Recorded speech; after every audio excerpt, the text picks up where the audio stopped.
Hello Whovians and welcome to my latest Doctor Who review, where today I review Earthshock, which is the 121st Doctor Who story, and it stars Peter Davison as the 5th Doctor. So, Earthshock, this is also the penultimate story of season 19 of Doctor Who. And it is also Matthew Waterhouse's final story as Adric. Okay, Earthshock. So the basic plot of this story is as follows.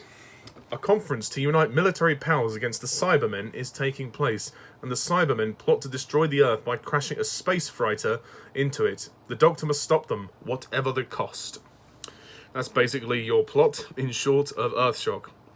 Now, Earthshock, this story is regarded heavily as a classic, and I can see why. It's really, really good. Earthshock is another classic Peter Davison story. Woo, yeah!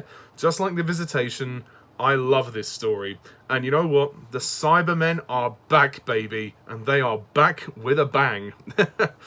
They are awesome in this story. The Cybermen are absolutely terrific in this story. They are so menacing. The voices are much deeper and much more threatening. The body plates they wear and the costumes are brilliant. They have definitely spent more of a budget on this story. There is a certain scope to this story. It is more epic than I think some of the previous stories. The only thing about the Cybermen that I will say is they do keep saying excellent, the word excellent. They do say that quite a lot.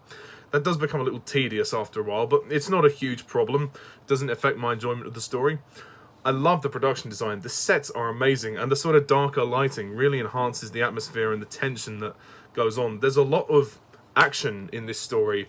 There's like those group of soldiers that are going down into this underground mine, and they're fighting the Cybermen quite a lot with their leader Scott, and he's kind of he's got his team to go down there and try and find out what's going on, and some of his people are disappearing, and they obviously discover the Cybermen are behind all of it, and he teams up with the Doctor, Tegan, Nyssa, and Adric, and it goes on from there. And I think the story is thrilling. It is paced very well. It's 4 parts long, never drags. I always stay interested in the story, and yeah, I think it's absolutely thrilling. Let's go over some of the cast, shall we? Of course, we have to talk about. Let's go over the supporting cast first. Lieutenant Scott, played by James Warwick, he's very good. He's this tall man with a big moustache. He's very much a military man in command, but he does quickly start to trust the Doctor, Nyssa, Tegan, and Adric, and they really do help each other out, and I think he plays a good part. Professor Kyle, played by Claire Clifford, she's good. I like her. Captain Briggs, played by Beryl Reid. She's the woman who has the sort of red hair. She's very commanding at first, and I like, again, how she starts to trust the Doctor and Adric, and she becomes a bit weary of her associate. Walters, played by Steve Morley, he turns out to be sort of the human antagonist. He does at one point sort of set up the Doctor and Adric to be potential murderers or like implicated in a murder. But shortly afterwards, he actually dies. So I would have liked that character to do a bit more. But, you know, that aside, he still plays a good little part for what he has in the story. Snyder, played by Susie Arden, very good. Mitchell, played by Anne Holloway, very good. Berger, played by June Bland, also very good. And obviously the main cast, Peter Davison as the Doctor, he really has found his feet now. He really is confident, and I like that. He's just confident. He's going for it this time. Again, I'm not going to be the biggest fan of his portrayal of the Doctor. I'm never going to like Peter Davison as much as, say, Tom Baker or Patrick Troughton or David Tennant. You know, I'm never going to see Peter Davison as one of the greats, but he is growing on me. You know, he is growing on me in this story, and I appreciate his performance and is more confident. And it's certainly at the end of the story, the shocked look on his face after the unfortunate incident, you know, proves that he does have the emotional range to play the Doctor. So, you know, it's good. I do agree with what a lot of people say. He's far too human as the Doctor. He doesn't come across as an alien, and that's where I think Davison sort of faults. But this is definitely one of his best performances by far. I have to talk about Tegan and Nyssa. Janet Fielding and Sarah Sutton give good performances. Sarah Sutton doesn't do a lot in this story, but then again, she did quite a bit in the last story, so I guess they've given her a bit of a back seat.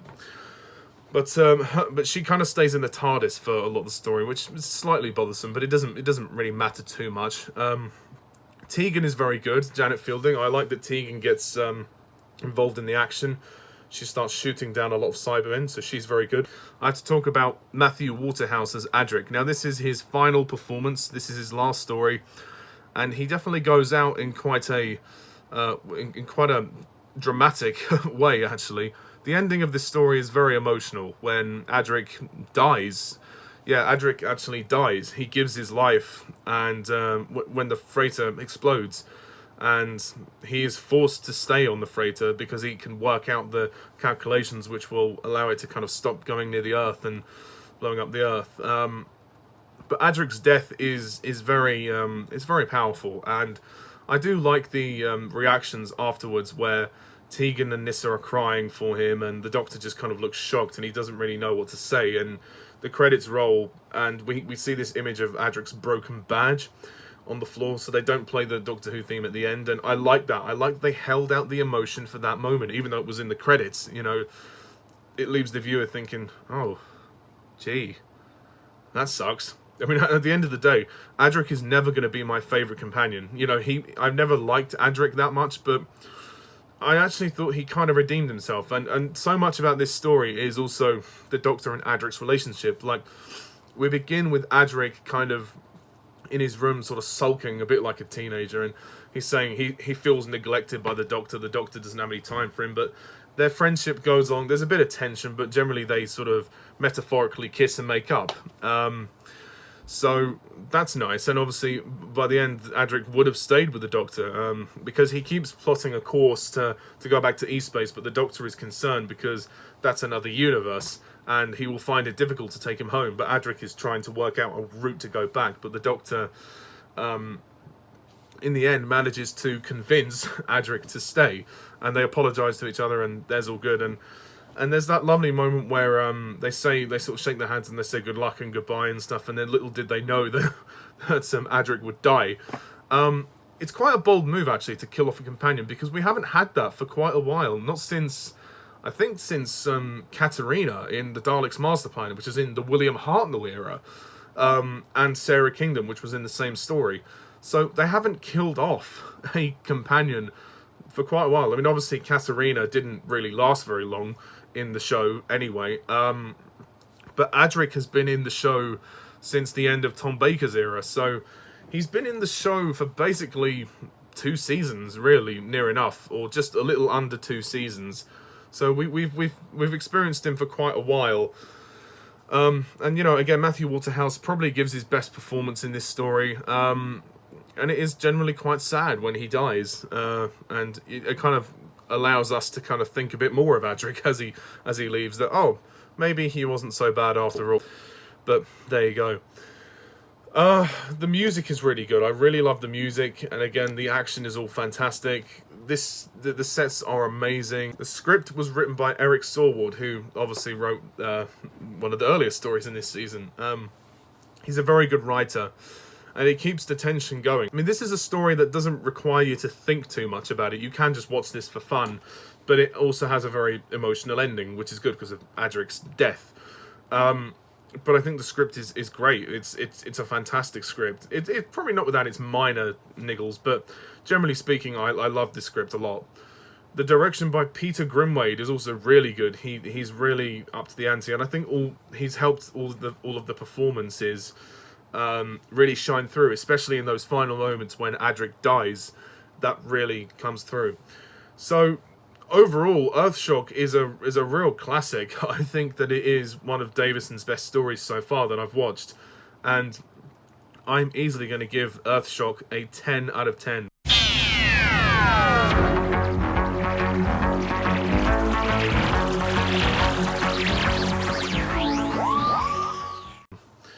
Like I said, the Cybermen are back, baby. They are back with a bang, and they're here to stay. Well, or are they? So, yes. that's my review of Earthshock. What do you think? Please comment down below. Let me know, and stay tuned next time when I review the next story, which is called Time Flight, which is the final story of season 19 of Doctor Who. So we'll see how that goes. Anyway, I hopefully have my glasses back by then. Anyway, thank you all for watching, and as always, I'm Mr. TARDIS11. See you soon. Bye for now.